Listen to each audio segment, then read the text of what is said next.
Eu acho que eu tive muita sorte porque é muito bom falar depois do lanche. Está todo mundo feliz, alegre, né? O difícil é quando a gente fala antes do lanche, mas depois já está todo mundo energizado. E agora, com as baterias reabastecidas, poderão me ouvir por mais 1 hora. Mas eu só tenho 25 minutos. Então, esse tema, inteligência espiritual, eu vou apresentar, né?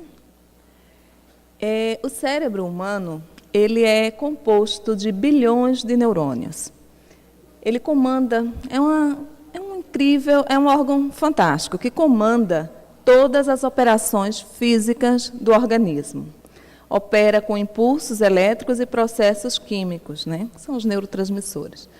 E o interessante é que o cérebro humano tem 100 bilhões de neurônios, ele comanda todo o nosso corpo físico, e a exemplo da Via Láctea, que tem 100 bilhões de estrelas. Então, aquele ditado que as pessoas dizem, cada cabeça é um mundo, não é bem assim.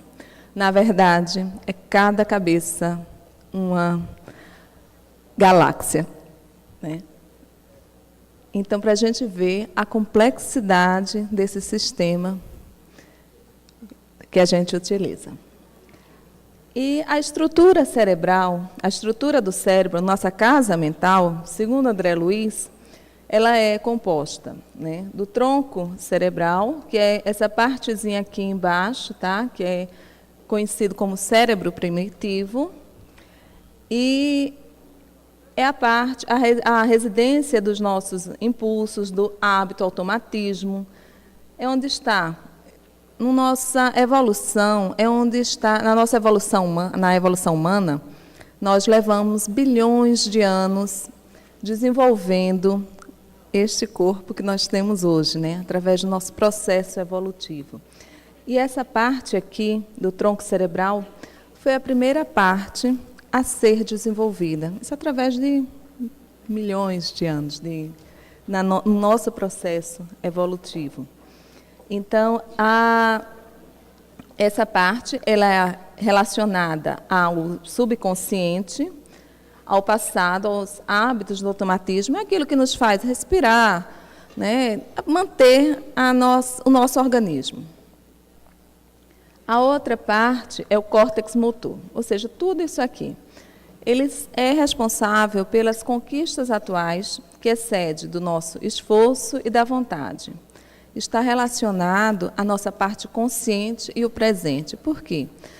Quando a gente fala que excede do esforço e da vontade, por exemplo, se eu penso em levantar o braço, aciono algumas áreas justamente ligadas ao córtex motor. Então, é relacionada à vontade, ao presente. E nessa parte do córtex tem a parte mais nobre, que são justamente os lobos frontais. Essa parte aqui, ela está ligada, de acordo com André Luiz, ao superconsciente e ao futuro. Essa ligação é o seguinte: quando a gente pensa em nossa transcendência, no amor, na nossa ligação com Deus, certas áreas daqui dessa região é que se acende, é que se ilumina, né, que funciona essas áreas aqui. Então, justamente, essas áreas estão ligadas ao superconsciente e ao nosso futuro, à nossa evolução futura. Então, há um certo tempo, a inteligência ela era apenas medida e apenas conhecida como a inteligência intelectual, que as pessoas chamam de QI. E as pessoas costumavam rotular os seres humanos de acordo com um determinado número, tá? Você, para ser considerado inteligente, ser apto, capaz, você tinha que conseguir atingir um determinado número em testes que eram realizados, os chamados testes de QI. E essa é uma forma muito, como é que eu posso dizer, muito pobre de se analisar uma pessoa. A inteligência intelectual, ela está ligada à nossa capacidade de análise, a construção de o pensamento científico, a inteligência racional, certo? É a nossa capacidade de desenvolver, solucionarmos problemas. Então, para vocês verem como isso já teve uma importância muito grande na nossa história, até hoje ainda tem, tá? Mas não está mais tão como era, não. Mas isso aqui teve uma importância tão grande que algumas universidades, como Harvard, por exemplo, elas chegavam a fazer seleção dos seus alunos de acordo com esse critério, porque elas acreditavam, era um pensamento da sociedade que acreditava-se que as pessoas que tinham um QI mais elevado, justamente essas pessoas que tinham mais facilidade em solucionar alguns problemas, elas eram mais aptas ao sucesso, elas tinham mais capacidade. Então, essas universidades investiam nesse tipo de aluno. Mas o interessante é que um psicólogo, Daniel Goleman, ele chegou a desenvolver um outro tipo de conceito, o de inteligência emocional. Como é que se deu isso? Se percebeu que a lista daquela revista Forbes, que mostra as pessoas mais bem-sucedidas no mundo, ela era composta de pessoas que necessariamente elas não tinham um QI elevado. Elas tinham um QI mediano, eram pessoas comuns. E o que é que se percebeu com isso? Foi que as pessoas de QI elevado, nem sempre elas tinham sucesso. Aí foi-se estudar e viu-se que, justamente porque essas pessoas que têm uma inteligência fora do comum, fora da média, elas, às vezes, elas não se sentem à vontade num ambiente com nós outros simples mortais, né? Elas se sentem deslocadas. Então, elas tendem a ficar isoladas, a não fazerem amizade facilmente. E são pessoas meio esquizo até. E as pessoas que têm um sucesso, percebeu-se que ela tem uma característica. São pessoas de fácil relacionamento interpessoal. São pessoas que geralmente gostam de gente, né? Então, Daniel Goleman chegou à conclusão que a inteligência emocional é um outro tipo de inteligência. Ela fala das emoções e do nosso relacionamento interpessoal. Então, algumas pessoas que percebeu para o sucesso é justamente essa característica que essas pessoas têm. Agora, tem uma situação muito interessante que a inteligência emocional ela pode ser aprendida, desenvolvida. No entanto, a gente não pode confundir isso com... Aliás, isso a gente pode ver a questão do verniz social. Eu aprendo a reagir de determinada forma porque é conveniente à sociedade, mas eu não me modifico. Então, eu apenas estou tendo uma inteligência emocional, uma situação. Estou aprendendo a reagir de uma forma socialmente mais adequada, mais conveniente. Mas e a minha mudança como ser, o meu crescimento pessoal, né? Isso é um questionamento que algumas pessoas começaram a fazer. E percebeu-se que, através de todo esse desenvolvimento, através da tomografia, né, com emissão de pósitron, percebeu-se que em determinadas áreas do cérebro, aquelas partezinhas que eu falei, que quando a gente pensa na transcendência, ela se ilumina, isso só foi possível a partir de estudos com o neurocientista Michael Persinger, que foi analisando e vendo que existia alguma coisa diferente. Então, Ramachandran, ele foi mais além. Ele fez uma pesquisa com pessoas, que colocou as pessoas para meditar. E as pessoas pensavam em Deus, falavam em Deus em diferente idioma, em Buda, dependendo da religião daquela pessoa. E percebeu que, na tomografia, algumas áreas do cérebro, elas ficavam ativadas quando as pessoas pensavam em Deus, quando as pessoas falavam de Deus, quando a pessoa fazia uma prece, quando elas entravam em meditação. Então, isso chamou muito a atenção dele, que até então ninguém sabia, né? Ninguém tinha percebido que área do cérebro estava relacionado a essa nossa religiosidade. E Dana Zohar, ela foi mais além. Ela se interessou pela pesquisa de Ramachandran, e ela é uma física quântica que estudou filosofia e também psicologia. Aí ela pegou a pesquisa dele e começou a analisar, né? Foi ver essa situação de que algumas pessoas não têm o QI tão elevado, mas têm a inteligência emocional, tem mais facilidade no relacionamento interpessoal. Ela foi vendo todo esse desenvolvimento do estudo da inteligência e se interessou muito por essa questão dessa luzinha, dessa luminosidade, essas áreas que, não é luz, tá, gente, mas dessas áreas que entravam em atividade, justamente quando as pessoas pensavam em Deus. Então, ela, vendo esse trabalho, ela percebeu que algumas pessoas que têm a religiosidade, que acreditam em Deus, elas são muito mais fáceis no relacionamento interpessoal, elas têm mais facilidade em superar uma adversidade. Elas, quando doentes, elas se comportam de uma forma mais ativa e mais positiva em relação à sua recuperação e à sua saúde. São pessoas que, no trabalho, elas produzem mais, porque elas estão sempre preocupadas em ajudar aos outros, está preocupada não só com o seu crescimento, mas com o crescimento também dos seus companheiros. Então, ela, juntamente com o seu marido, o psiquiatra Yamacha, chegaram à conclusão da inteligência espiritual, que aí viria justamente a responder àquela pergunta que eu fiz antes, que a gente pode ter a inteligência emocional e a gente não vai se modificar, né? Mas a nossa modificação, a nossa reforma íntima, tão falada pela doutrina espírita, ela vem justamente com a nossa inteligência espiritual. E Dana Zohar falou o seguinte, que é uma terceira inteligência que dá sentido e valor aos nossos atos. É a capacidade de usar o espiritual para ter uma vida mais cheia de sentido. Está ligado à necessidade humana de ter um propósito na vida.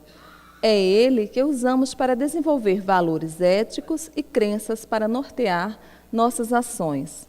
Usa o espiritual, busca o sentido da vida e desenvolvimento de valores éticos. Então, uma pessoa que tenha esse tipo de inteligência, ela tem essas características aqui. Ela tem atitudes que demonstram presença de ousadia, fé que tudo dará certo, confiança na lógica das coisas e convicção que nada ocorre ao acaso. Além de uma generosidade e forte senso de justiça em tudo que faz. É um tipo de inteligência que se liga muito intimamente à inteligência emocional e passou nos últimos 10 anos a ocupar lugar de destaque na avaliação dos perfis de alguns profissionais. Antigamente, a educação ortodoxa ensinava as pessoas a elas reprimirem os sentimentos, né? Não é da minha época, mas tem aquela situação de quando a criança está chorando, era muito comum isso, dizer, não chore, engula o choro. Isso é uma coisa, assim, é uma agressão psicológica, né? Isso é um atentado aos sentimentos da criança. Então, isso aí ensinava ele a reprimir o seu sentimento e não a educá-lo, né?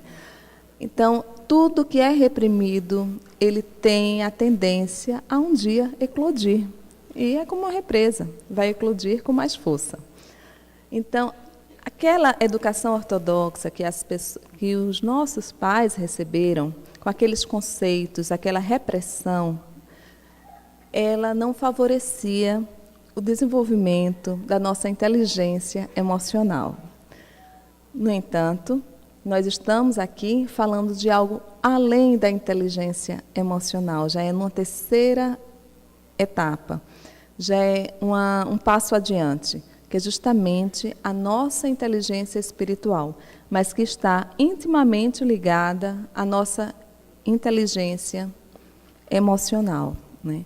Porque um espírito é uma pessoa, vamos falar assim para não confundir, uma pessoa com inteligência espiritual, ele tem mais fé, controle das suas emoções, ele promove a sua reforma íntima, olha para aquela situação com serenidade. A inteligência emocional fala das emoções. E a inteligência espiritual fala da alma. Voltar. Fala da alma. Certo? A inteligência espiritual tem a ver com o que algo significa para mim, e não apenas como essas coisas afetam minha emoção e como eu reajo a isso. A inconsciência do espiritual é o principal responsável pelo vazio existencial. Ou seja, quando você não tem consciência desse ser, né? Dessa motivação, dessas coisas que lhe dão sentido à vida, você tem o vazio existencial. As pessoas com inteligência espiritual, elas praticam e estimulam o autoconhecimento profundo. São levadas por valores, são idealistas, têm capacidade de encarar e utilizar a diversidade.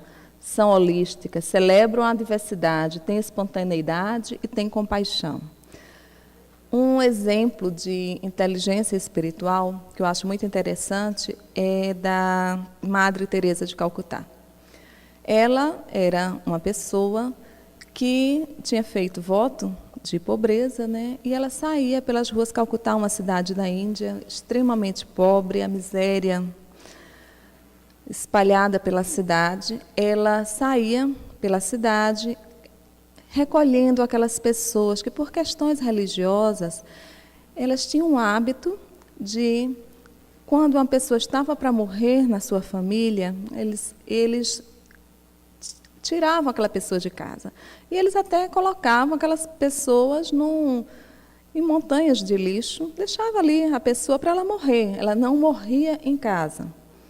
E a Madre Teresa, vendo aquela situação, aquela cidade de extrema pobreza, ela foi tocada de compaixão por aquelas pessoas. E ela começou andando pela cidade, passando nos lixões, recolhendo aquelas pessoas, levando-as para a sua casa, cuidando delas, né? Proporcionando a elas a oportunidade de elas terem uma morte tranquila, uma morte digna.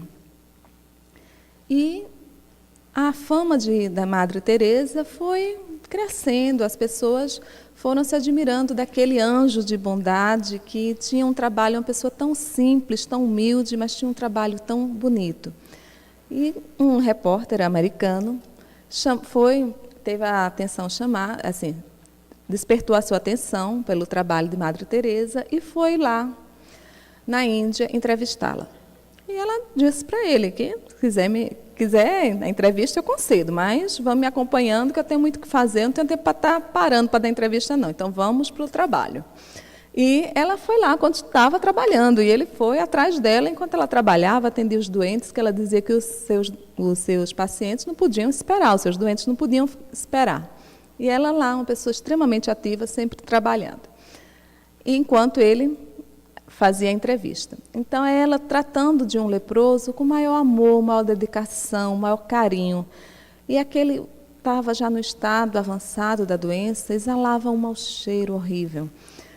E o repórter ficou angustiado com aquilo, ficou totalmente com o estômago revirado, vendo aquela situação, aquele paciente, ela com tanto carinho ali junto dele. Aí ele diz para ela, para a Madre Teresa, nem por 1 milhão eu faria isso. Aí ela se vira para ele e responde, eu também não, meu filho. Então, isso é um exemplo, gente, um exemplo de desprendimento.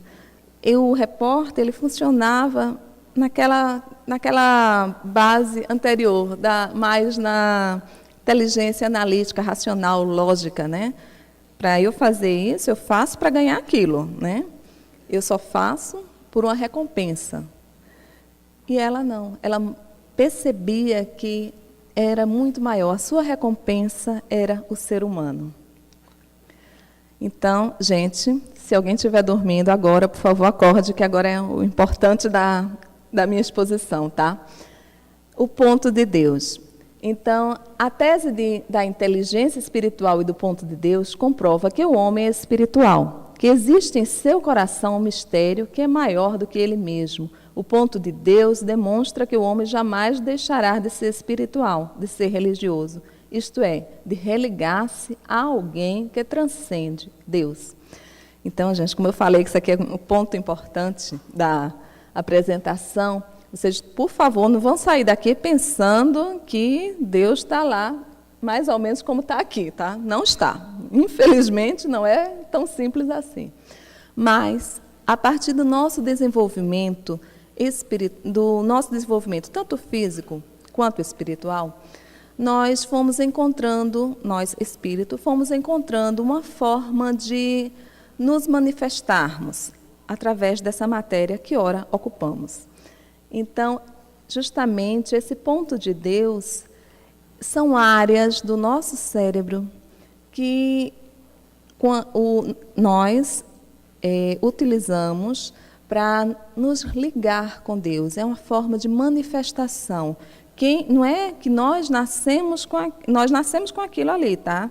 Mas a questão não é uma questão pura e simplesmente física e genética.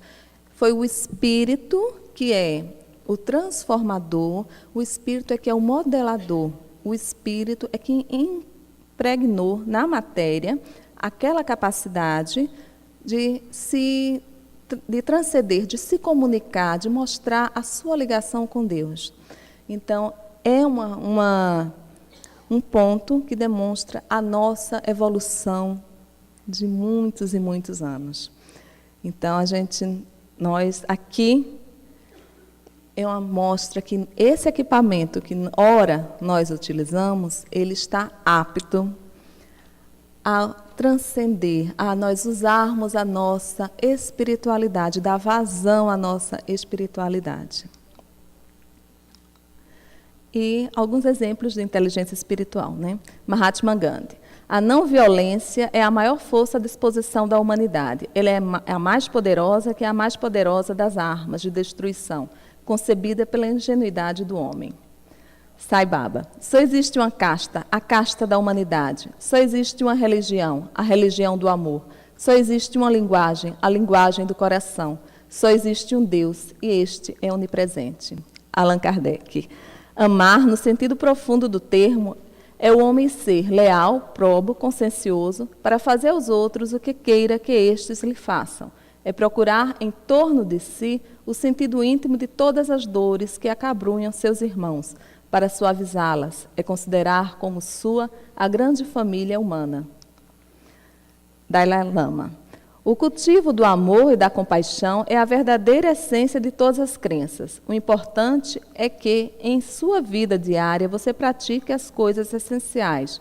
E, nesse nível, quase não existem diferenças entre budismo, judaísmo, cristianismo, islamismo ou qualquer outra fé.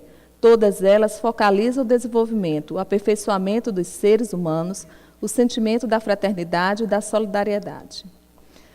Brian Weiss, ele coloca o seguinte, que a consciência de que somos seres espirituais promove uma profunda transformação, levando-nos a investir mais no amor, na solidariedade, na compaixão, a perceber nossa conexão com os outros seres e a fazer desses valores o fundamento da nossa felicidade. E o mestre dos mestres, Jesus.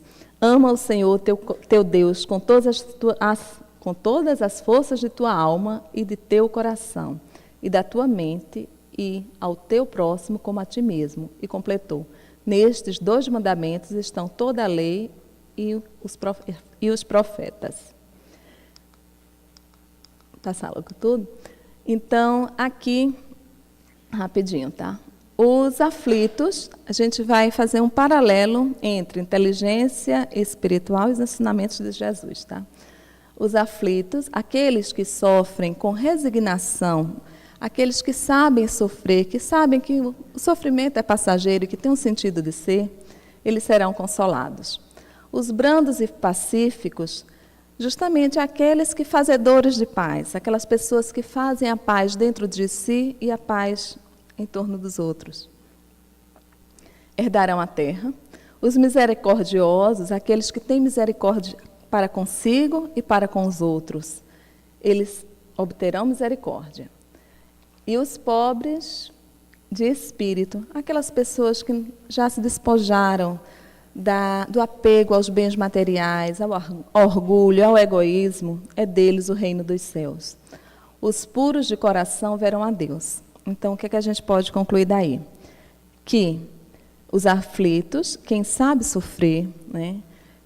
Justamente aquelas pessoas que têm inteligência emocional, elas serão consoladas, elas herdarão a Terra, um planeta regenerado, ou seja, é delas o futuro da humanidade, ou seja, o futuro da humanidade será com essas pessoas, e elas obtêm a misericórdia, e elas aplicam a misericórdia.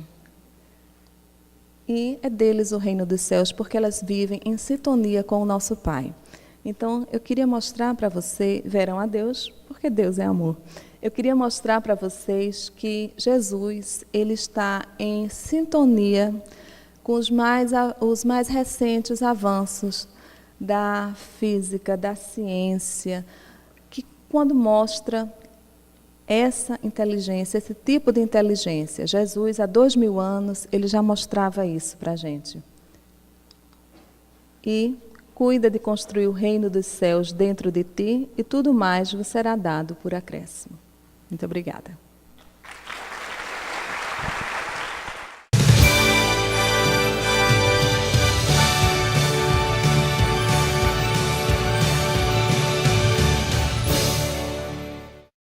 Pior que uma coisa é ter que enfrentar a coisa 2 vezes no mesmo dia. Sou eu de novo.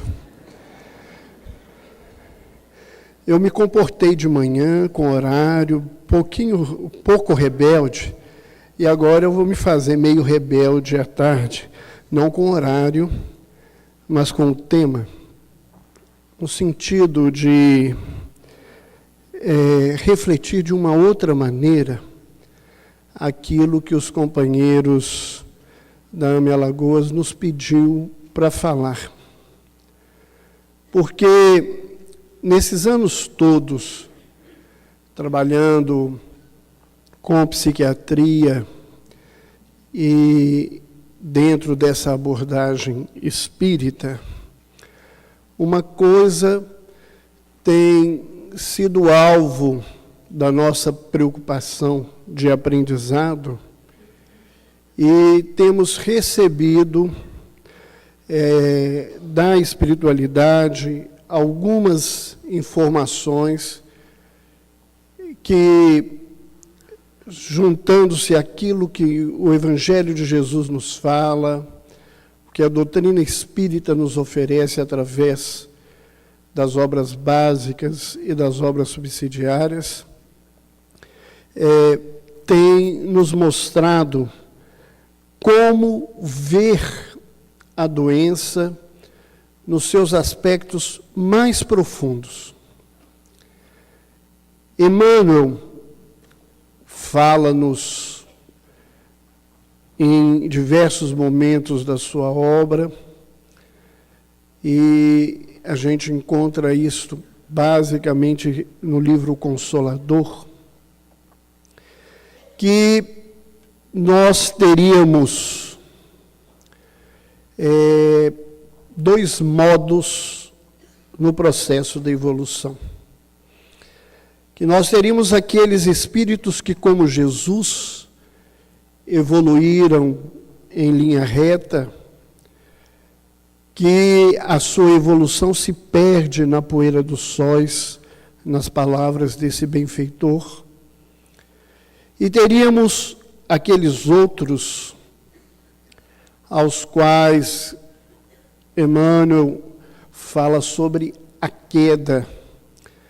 Os espíritos, que somos a nossa grande maioria na Terra, que estamos buscando refazer a nossa caminhada em direção ao Pai. E a nossa pergunta, né, não é tão atrevida de querer entender por que uns caminham assim e outros caem e passam por esse processo, que eu acho que isso está muito além da nossa possibilidade. Mas como é que acontece esse processo de adoecimento e essa busca de saúde para as nossas vidas? Então, como é que faz esse caminho, esse gráfico que nós montamos? Aonde começam as coisas? Né?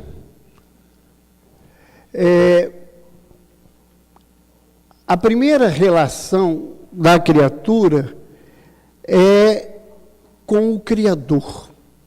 É a nossa relação primária. Né? Nós saímos, se podemos usar essa expressão, da vontade do Pai, e estamos imersos no seu amor, que nos sustenta a caminhada. E o que acontece conosco para o adoecimento?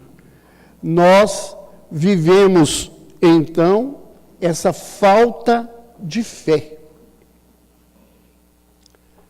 A primeira situação de complicação do ser é quando nós, em algum momento, duvidamos de Deus, da sua existência, do seu amor, da sua misericórdia.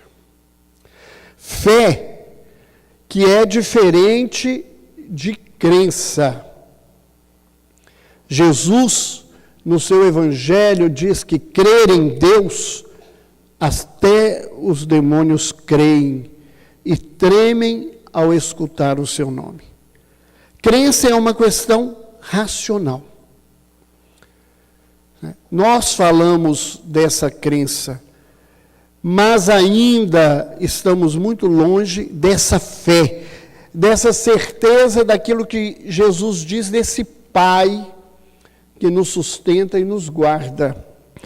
E quando nós perdemos essa fé, nós passamos a viver um sentimento de insegurança.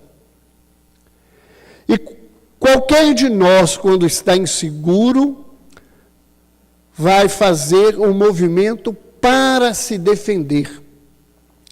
Como o tatuzinho lá do jardim, que a gente, menino, ia pegar, ele fechava em si mesmo, o homem se fecha, e esse fechamento se chama egoísmo. Esse egoísmo que se manifesta em orgulho, em vaidade, em inveja, nas diversas vicissitudes da nossa vida. Quando nós nos tornamos egoístas, nós nos afastamos de Deus porque passamos a construir uma realidade cujo referencial somos nós mesmos. Nós passamos a viver, então, um processo de rebeldia, recusando a lei e tentando construir uma lei nossa, da forma que eu quero. E isto está muito presente na nossa doença, que é uma doença espiritual. É muito comum a gente ouvir uma frase de qualquer pessoa que é cristã, que diz assim, Jesus disse que se alguém bater numa face, você dê a outra. Mas isso é Jesus, que está lá distante. Isto é a manifestação da nossa rebeldia, de recusar a lei na nossa vivência e colocar a lei que nós construímos para a nossa vida. Dentro dessa perspectiva, nós, rebeldes, conhecedores dessa lei que vive na nossa consciência, como foi lembrado desde as primeiras falas dessa manhã, nós vamos viver um sentimento que é o sentimento de culpa. E culpa, por si só, não resolve nada. Depois do primeiro minha culpa, o segundo minha culpa é só desculpa de se viver no lugar de vítima. A culpa em si, ela paralisa a criatura. E ela paralisa o indivíduo de duas formas. De um lado, nós manifestamos um outro sentimento, que é a raiva. E levamos essa nossa culpa para o outro. Não sou eu que estou com o problema é a minha mulher, é o meu filho, é o meu pai, é a minha mãe, é o governo do meu país, são as pessoas do lado de fora, é o tempo que está chovendo ou que está fazendo sol. Eu coloco as minhas dificuldades do lado de fora. Eu não assumo esse caminho de reconstrução. Ou então eu entro no caminho do medo, em que eu me torno vítima da minha criatura, me fecho dentro de mim e começo a acreditar que esse sofrimento, eu me transformo numa vítima constante dentro desse processo. Esse medo me leva a um sentimento de tristeza. Por quê? Porque a tristeza é a emoção que me convida a perguntar o que está acontecendo comigo. Por que a minha vida chegou a esse lugar de medo? Infelizmente, nós temos muita dificuldade de viver com tristeza. Nós vamos ver aí o que a gente faz normalmente. E nós paramos nesse sentimento que é o remorso. Ficamos remoendo a nossa culpa, remoendo as situações que nós vivemos, remoendo a história da nossa vida, sem fazer nada que acrescente. E o que acontece? A gente, então, adoece. Porque a energia da culpa, que se manifesta em raiva e tristeza, como ela não se movimenta em mim, ela vai estragando a minha realidade íntima. E se eu caminho do lado da raiva, eu posso transformar isso numa manifestação maníaca. Para o leigo, mania é aquelas coisas que as pessoas fazem meio esquisita.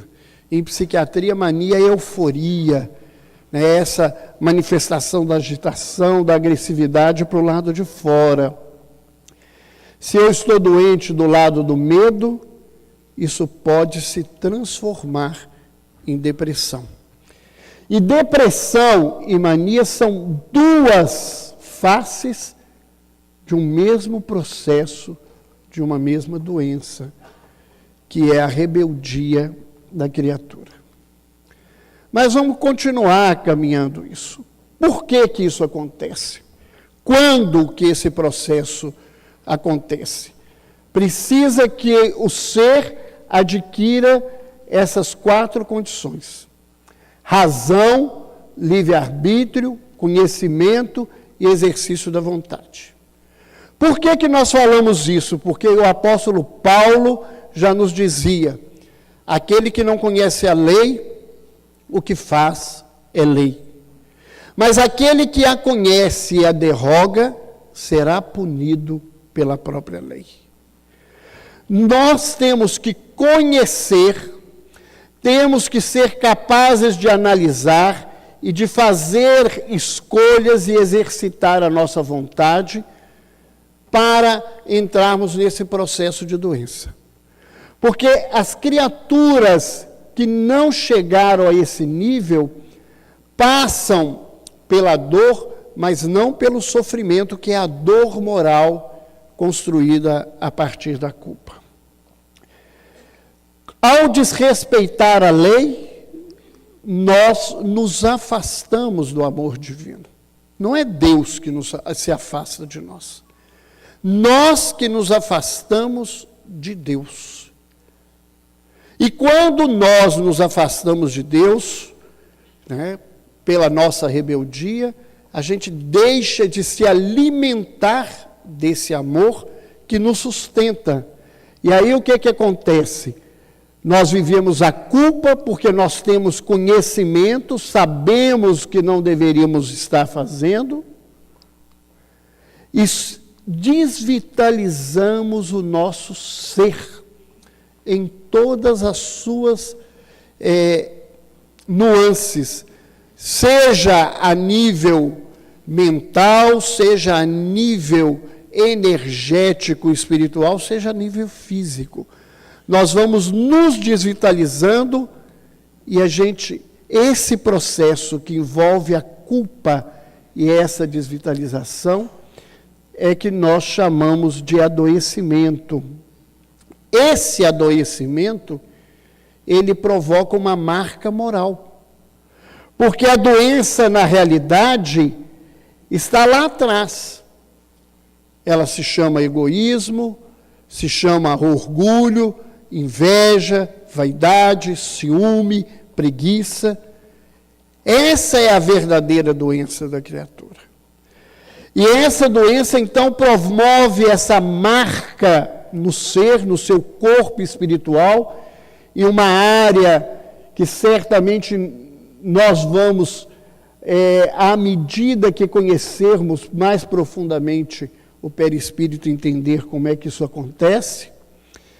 Isto provoca manchas espirituais, deformações nessa estrutura do perispírito. Então, essas deformações podem atingir o campo da inteligência, ou então o campo do sentimento. Nós ali colocamos uma expressão de uma linguagem que às vezes pode estar provocando, né, certo confrontamento, mas é uma forma só de explicação. Mas essas máculas espirituais, se nós falhamos pela razão e o conhecimento, elas vão atingir a inteligência, levando aos processos psicóticos, às doenças mais graves que o espírito pode viver. E se elas são provocadas pelas dificuldades de relacionamento no campo do sentimento, vão surgir aí as outras patologias no campo da emoção, aparentemente menos graves, mas não menos importantes e não menos causadoras de sofrimento.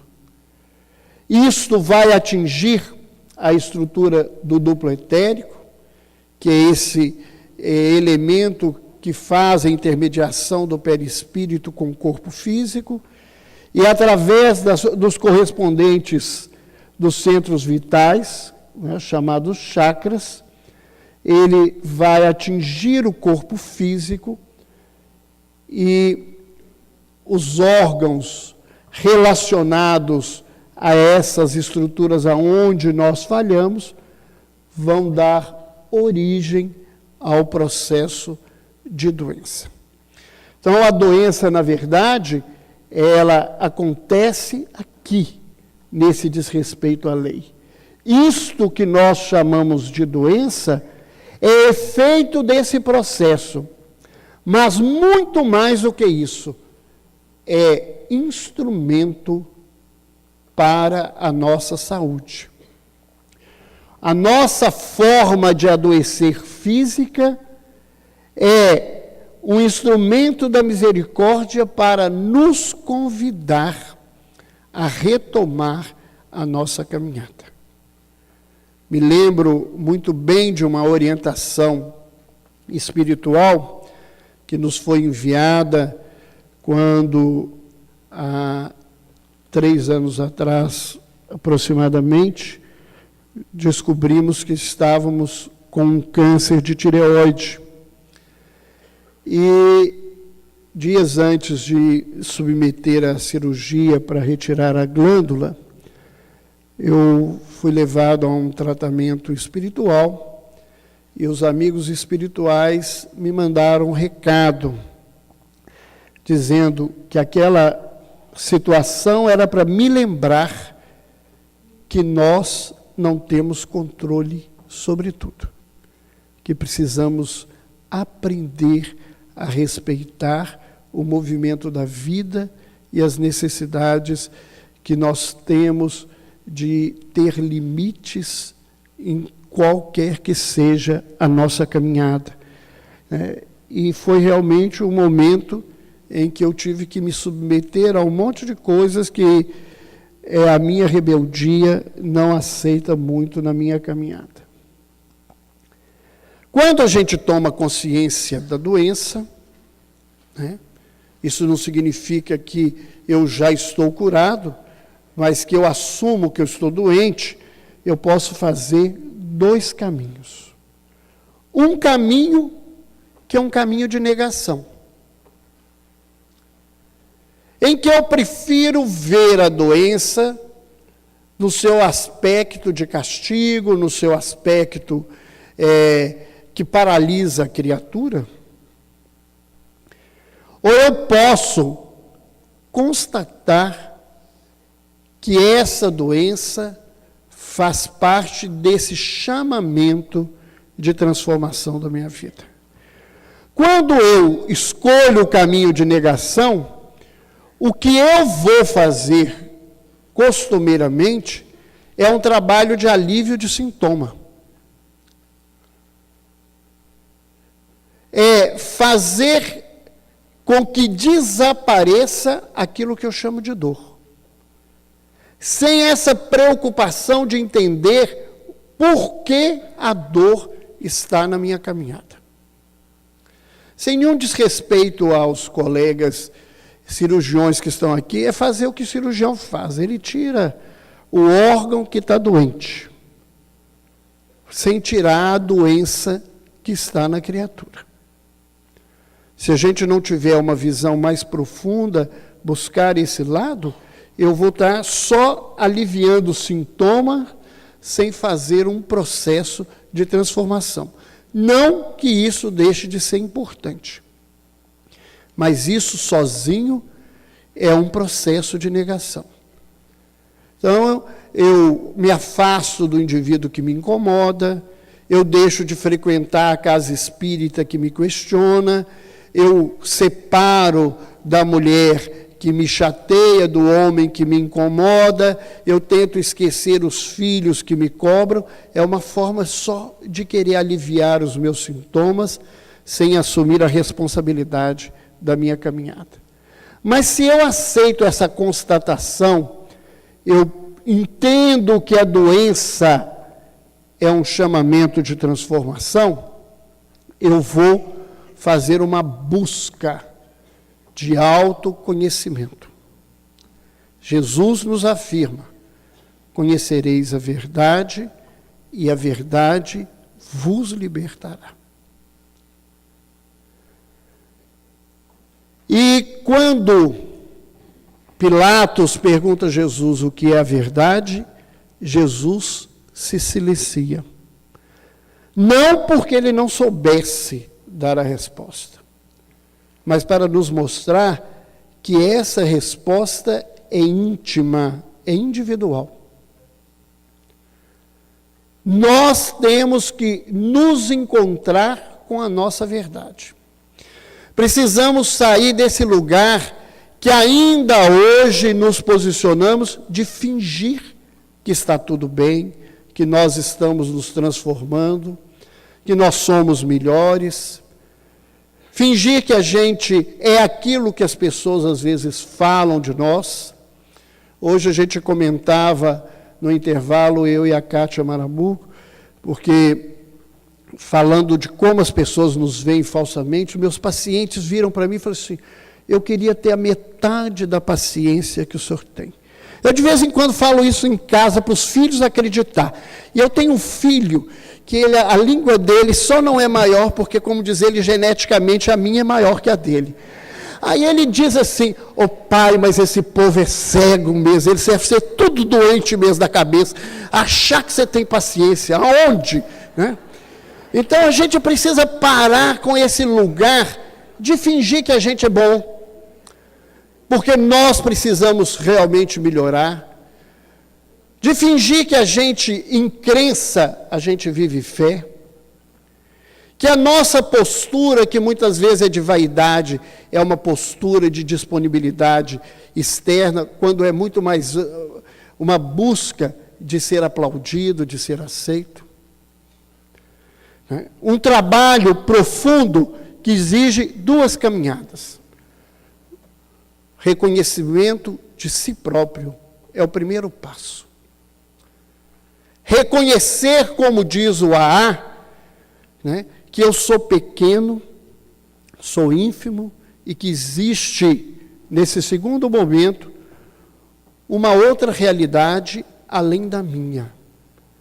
Porque à medida que eu me reconhecer, eu vou reconhecer o outro, seja esse outro quem for. Mas eu vou ter que aprender que há alguém e que, se eu tenho que compartilhar com esse alguém, eu tenho que ter limites e eu tenho que ter respeito. Nessa caminhada, quando eu aprendo a reconhecer o outro, eu vou começar a ter a realidade do Criador, que ainda é crença. Como diz uma pessoa que eu conheço, eu digo que eu falo que acredito em Deus, porque minha mãe falava, Deus te abençoe, vai com Deus.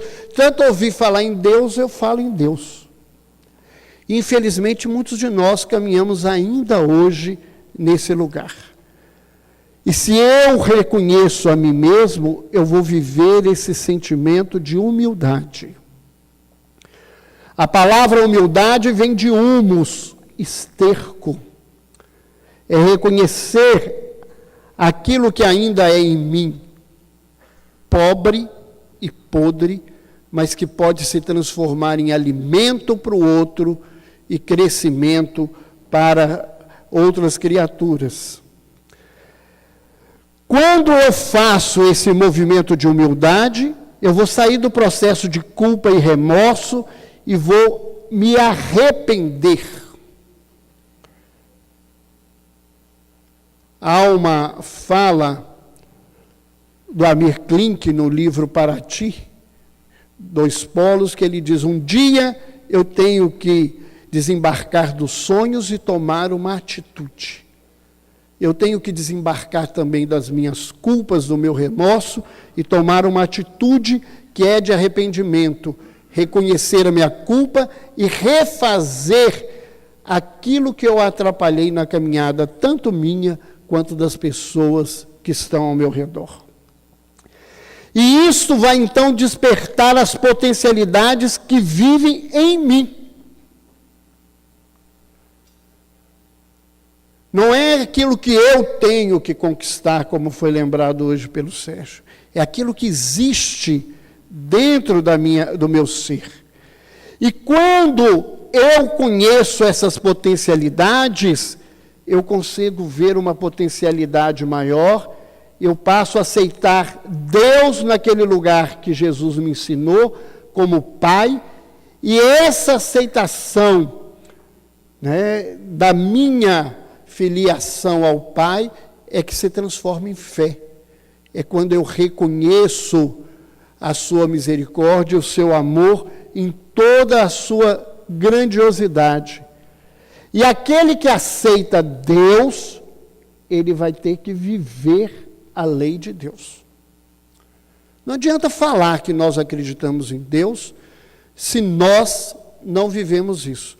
Eu me lembro de um texto do padre Zezinho, nos meus idos tempos de católico, ainda na infância, na puberdade, em que ele dizia, se eu falo Pai Nosso, e não trato o outro como irmão, eu nego aquilo que eu disse a Deus. Então, não basta essa vivência, né? Eu vou ter consciência de ser herdeiro de Deus. Uma frase de para-choque que fala muito disso. Eu não sou dono do mundo, mas sou filho do dono. E isso é muito mais profundo do que a gente imagina. Porque quando eu me reconheço filho de Deus, eu me vejo na responsabilidade de cuidar de toda a obra divina, porque eu sou herdeiro dessa obra. E nesse lugar, né, está presente inclusive a minha vida. E ao reunir essa vivência da lei com essa consciência de ser filho de Deus, eu vou adquirir a saúde. Eu vou retomar essa caminhada dentro da minha vida. E saúde, numa fala de Joseph Kleber, no livro Homem Sadio, Uma Nova Visão, que nós tivemos a felicidade de receber, ele diz que saúde é a real conexão da criatura com seu Criador. Que nós possamos fazer este caminho, encontrando saúde e felicidade a cada dia, irradiando saúde e felicidade a cada um que nos acompanha. Muito obrigado, muita paz.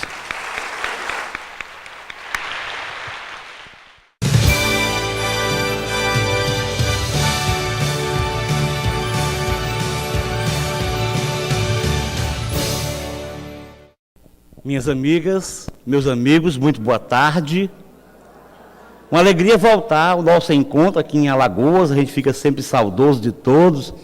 Uma alegria maior de vê-los, de reencontrá-los a todos e mais ainda também de fazer novos amigos.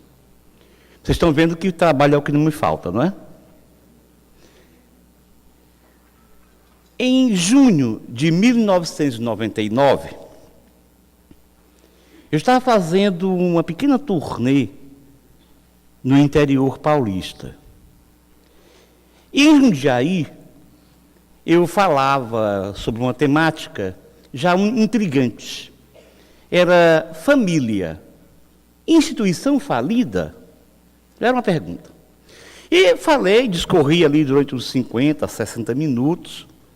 Quando concluí, a gente abriu um espaço para perguntas e respostas, e naquele auditório, muita gente, um companheiro no meio do auditório levantou o braço e disse: doutor, eu posso fazer uma pergunta? Pois não. Eu queria saber se existe vida depois do casamento. Aí a reação foi esta. Todo mundo riu, houve ali um tempo em que todo mundo expandiu essa alegria, ou sei lá. E eu respondi de acordo com a visão espírita. O editor dos meus livros, lá da cidade de Capivari, em São Paulo, da editora Embo, Arnaldo Camargo, estava presente e falou assim: você vai ter que escrever um livro sobre isso. E ficou, eu digo que ele criou um novo estilo de obsessão, a obsessão telefônica. E então, como é que está o livro? Está indo, caminhando e tudo. De tal sorte que cerca de 1 ano e meio após, com essa pressão do Arnaldo, veio a lume o livro com esse título: Existe vida depois do casamento? Mas, retirando o lado humorístico da pergunta, o certo é que ele tem razão em fazer essa pergunta. Por quê? Porque se nós analisarmos a situação da família e do casamento no mundo, nós veremos que existe algo para refletir. Só para a gente ter uma ideia, no Brasil, nos últimos 20 anos, nós tivemos, aliás, nos últimos 30 anos, nós tivemos uma passagem de 10% para 25% em 10 anos, primeiros 10 anos, dos casamentos que acabam. E a última pesquisa do IBGE dá conta de que 1/3 dos casamentos no Brasil se acabam. Se nós buscarmos as estatísticas de outros países, por exemplo, encontraremos nos Estados Unidos cerca de 40% a 60% de casamentos desfeitos. E eu vi uma pesquisa agora recentemente na internet, na Rússia, 80% dos casamentos vão ao fim. Então a gente já percebe que o companheiro tinha razão em formular essa pergunta. E o que é que está acontecendo que nos leva a tal situação? Ora, em primeiro lugar, a resposta clássica dos espíritos acerca dos nossos graves problemas morais é a questão do egoísmo e do orgulho. A sociedade está cada vez mais fechada. As pessoas cada vez mais em si mesmadas, buscando dentro de uma vivência materialista, viver a vida com o maior proveito sensorial. Nós vivemos numa situação em que, em meio à multidão, nos encontramos solitários, com medo uns dos outros. E isso vai refletir indiscutivelmente na família. Nós temos, por exemplo, cada vez mais um aumento das pessoas que dizem que não querem casar. Agora mesmo, há pouco tempo, uma companheira aqui do evento conversava lá fora comigo, dizendo que perguntou para as suas filhas, e uma falou assim: eu não quero casar não, mas quero viver sem casar. Posso até namorar, mas casar não quero. Então as pesquisas vão se acumulando, mostrando que há um afastamento desse encontro conjugal. E, no entanto, os Espíritos, lá no Livro dos Espíritos, esta obra cada vez mais atualizada. Quanto mais a ciência se desenvolve, as pesquisas acontecem, o homem toca o imponderável, mas mais a gente percebe a atualidade do Livro dos Espíritos. Então, nas questões 695 e 696 desta obra, nós encontramos a assertiva dos Espíritos de que o casamento é um progresso na marcha da humanidade. Estudando o casamento historicamente, nós vamos ver que ele, na forma como foi se desenvolvendo, é recente. É uma instituição recente, demonstrando o que ocorreu um progresso. Mas o que, então, além do egoísmo, ou até por causa do egoísmo, determina esse descalabro? É a consciência do significado dessa vivência conjugal. É para a gente possa entender melhor que o casamento vai muito além da relação sexual. Que, na verdade, o sexo tem extrema importância.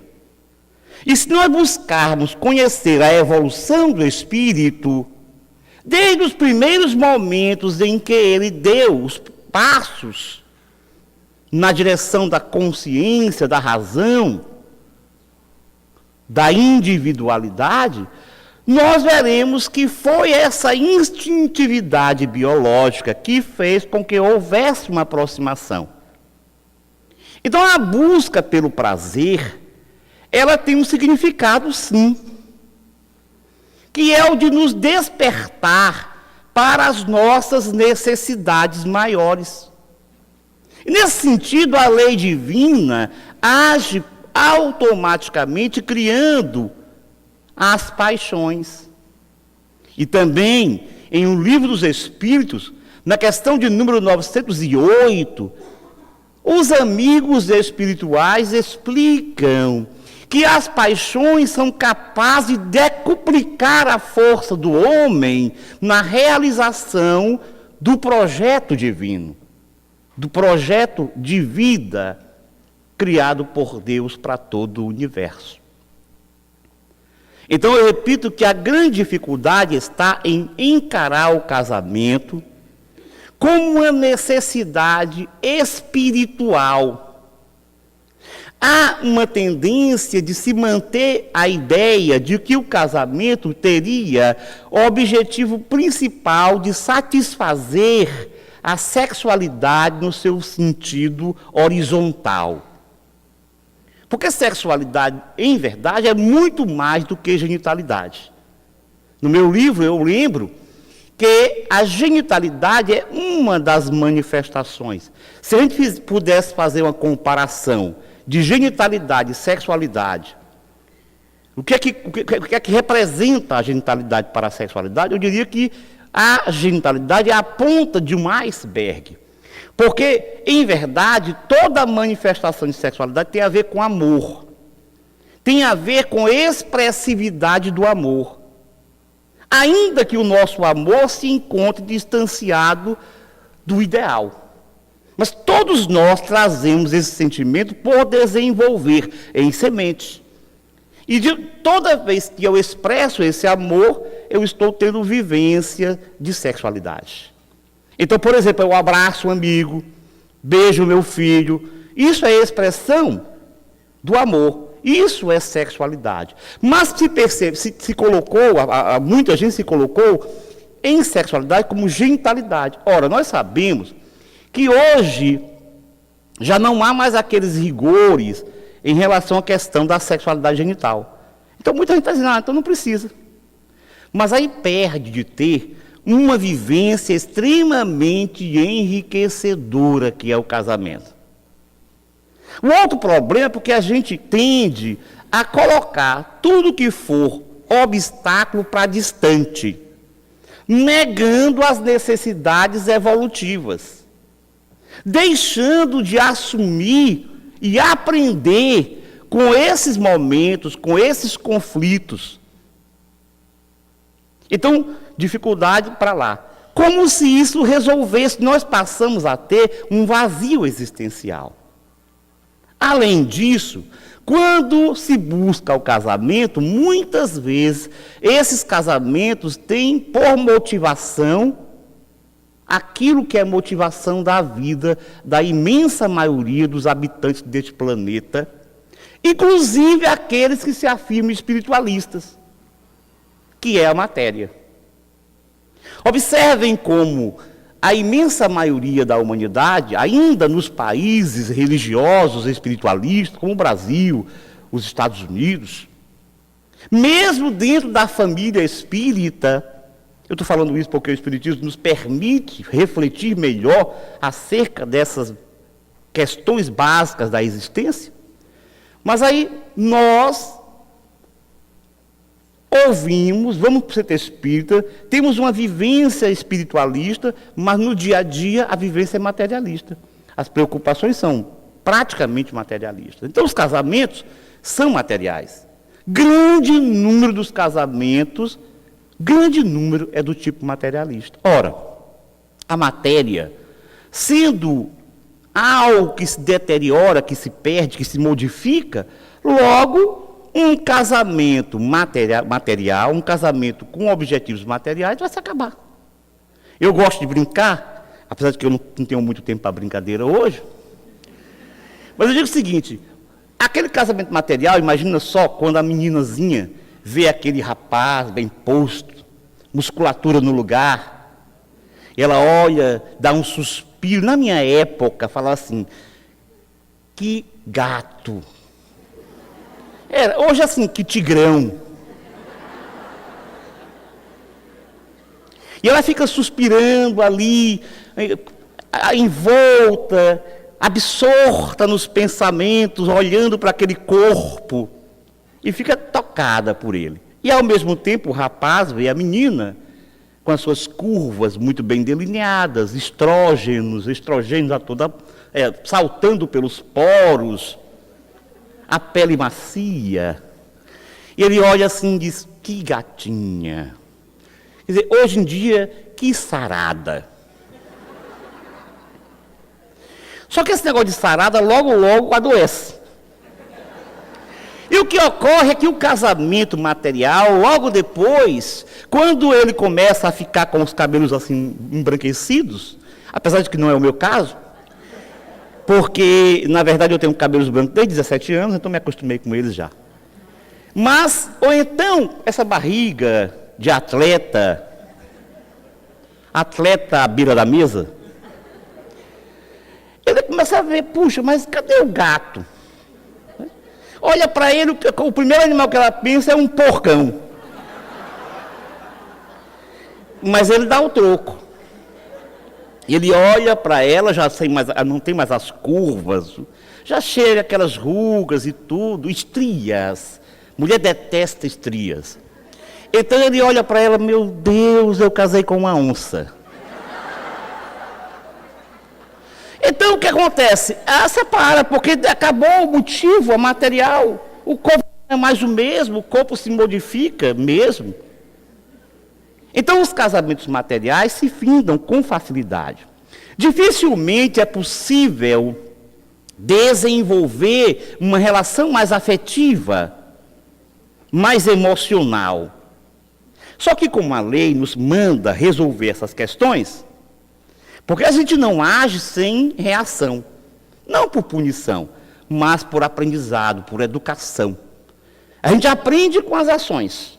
As ações positivas refletem positivamente e nós então temos um feedback de que devemos continuar fazendo assim. E as negativas agem de maneira dolorosa, de tal sorte que a gente precisa abandoná-las com o tempo, até aprender um dia.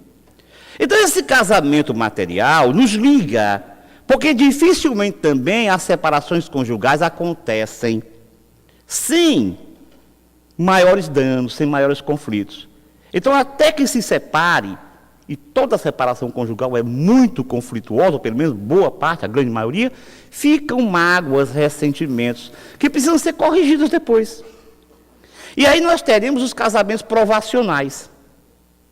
Alguém diz, mas como é que pode? Tem alguns companheiros espíritas que não aceitam a história do casamento provacional. Como é que pode acontecer de um espírito que não se dá com o outro se casar? Pode, porque a lei reúne mecanismos para isso. Hoje tem uma teoria química da paixão que fala o seguinte, quando você está apaixonado, há modificações no funcionamento de algumas áreas do cérebro, com predominância do uso de alguns neurotransmissores, como a dopamina, a noradrenalina, a feniletilamina. Isso faz com que a pessoa assuma aquele aspecto, aquele estado de apaixonamento. Aquela coisa que fica no ar. Não se vê nada, só vê o outro. Lembra? Você fica no telefone horas e horas e tem uma coisa, conversando que ninguém escuta. Uma vez eu estava de plantão, eu era solteiro ainda, e liguei para a minha casa da minha mãe, isso coisa de 11 horas da noite, e estava, por coincidência, a linha cruzada. Quer dizer, eu liguei, o meu irmão estava no telefone, ao telefone com a namorada, e sem querer eu entrei. E eu ouvi eles conversando lá, e eu não entendi nada. Eu falei assim, Fernando, ele tomou um susto. Eu fico tranquilo que eu não ouvi nada, porque era tão baixinho que eles conversavam. Então essa coisa do apaixonamento. Para que serve o apaixonamento? Para falar, clamar, para uma necessidade que nós temos. A paixão tem esse objetivo de alertar para as nossas necessidades espirituais e biológicas. Então, o casamento provacional, a pessoa se encontra e vai tendo esse envolvimento. Por quê? Porque ela traz via perispírito as necessidades de encontro. E algumas pessoas dizem, eu não quero voltar mais com ele nunca. Eu digo, olha, é melhor voltar. Sabe por quê? Porque se não volta como marido e como mulher, volta como mãe e filha, muito pior. É porque marido ainda pode separar de novo. Mãe e filho não pode, é para a encarnação toda, ainda fica para outra. Então, é o casamento provacional. E nós temos os casamentos felizes, que são aqueles casamentos que acontecem entre pessoas que têm muitas afinidades e já têm outras experiências positivas no passado. Bom, como nós estamos no mundo de expiações e provas, naturalmente, e materialista por excelência, naturalmente que os casamentos, em maior quantidade, são materiais e expiatórios, provacionais. O que fazer, no entanto, para que a gente possa ter uma vivência positiva no casamento, mesmo quando é um casamento provacional e expiatório? O que fazer? O problema é que a nossa capacidade de tolerância é muito curta.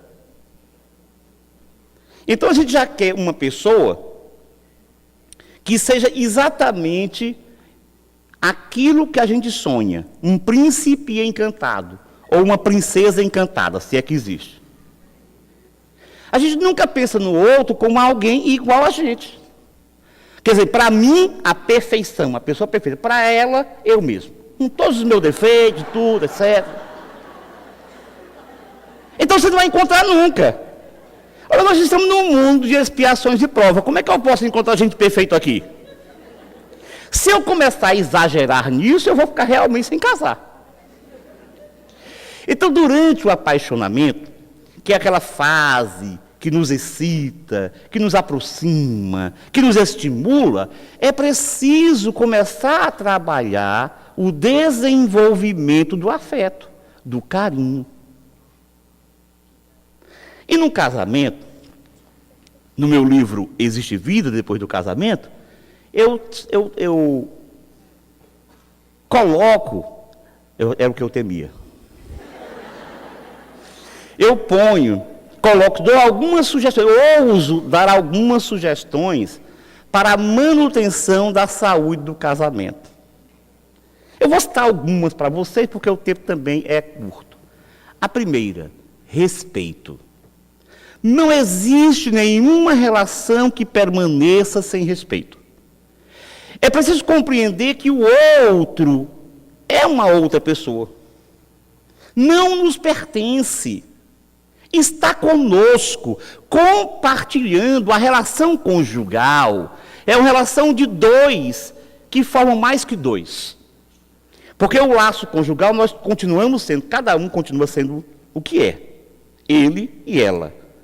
E vai acontecer a presença de uma terceira entidade, que é o laço conjugal. Que é necessário que os dois estejam atentos para manter. E uma das formas é respeitando o outro como ele é.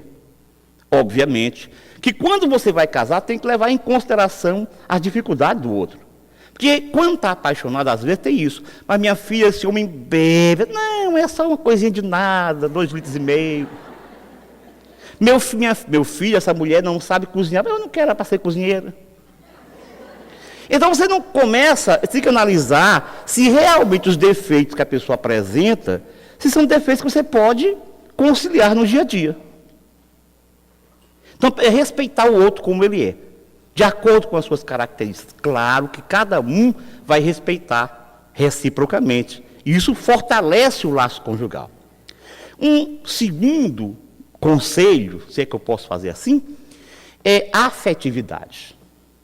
Todos nós precisamos de afeto.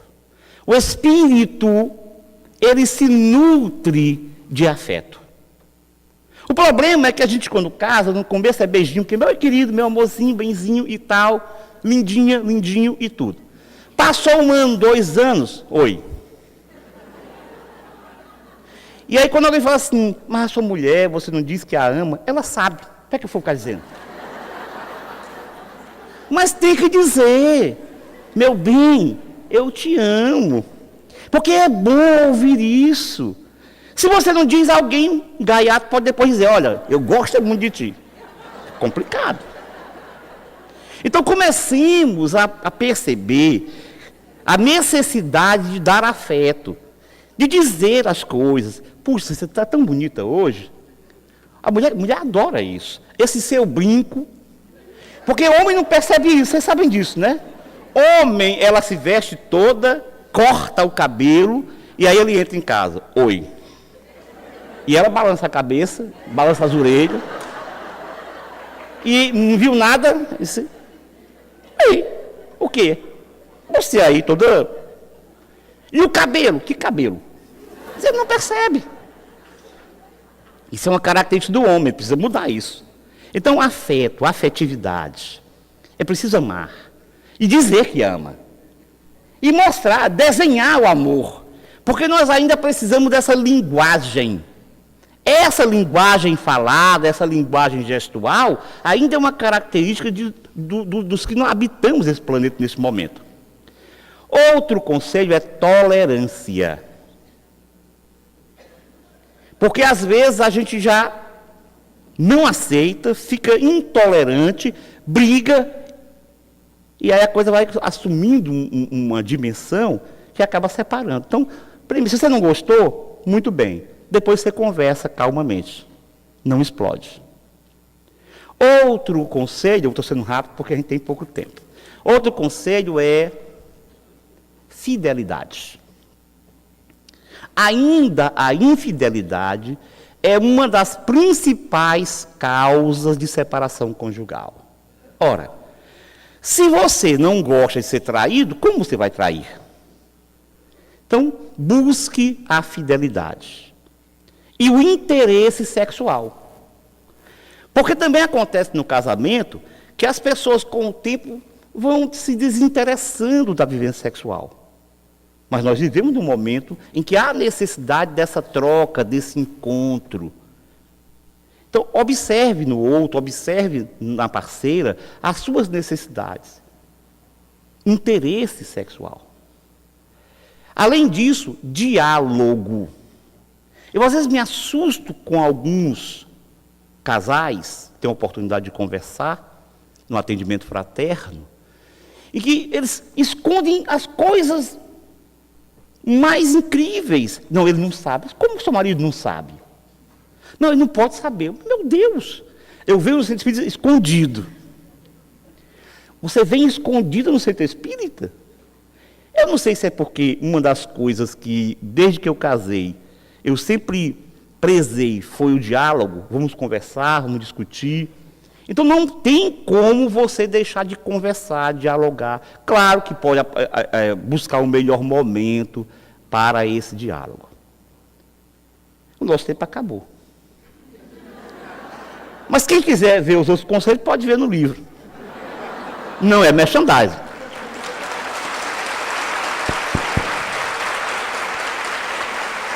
No entanto, uma coisa para responder à pergunta, afinal de contas, a palestra é uma pergunta.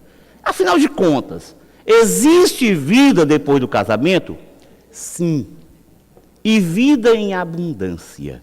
O que nós precisamos é entender o casamento. É querer tirar dos momentos do dia a dia, da interação, da integração, da vivência com os filhos, que hoje em dia ninguém quer ter filho mais. E não sabe como a gente aprende emocionalmente na convivência com os filhos. Existe vida, e vida promissora, extremamente alentadora, capaz de nos favorecer na caminhada em busca da felicidade. Que cada um faça a sua parte e dê o máximo em colaboração pela felicidade dos outros companheiros do núcleo familiar. Porque é somente fazendo os outros felizes que nós seremos felizes de nossa parte. Muita paz a todos. Obrigado.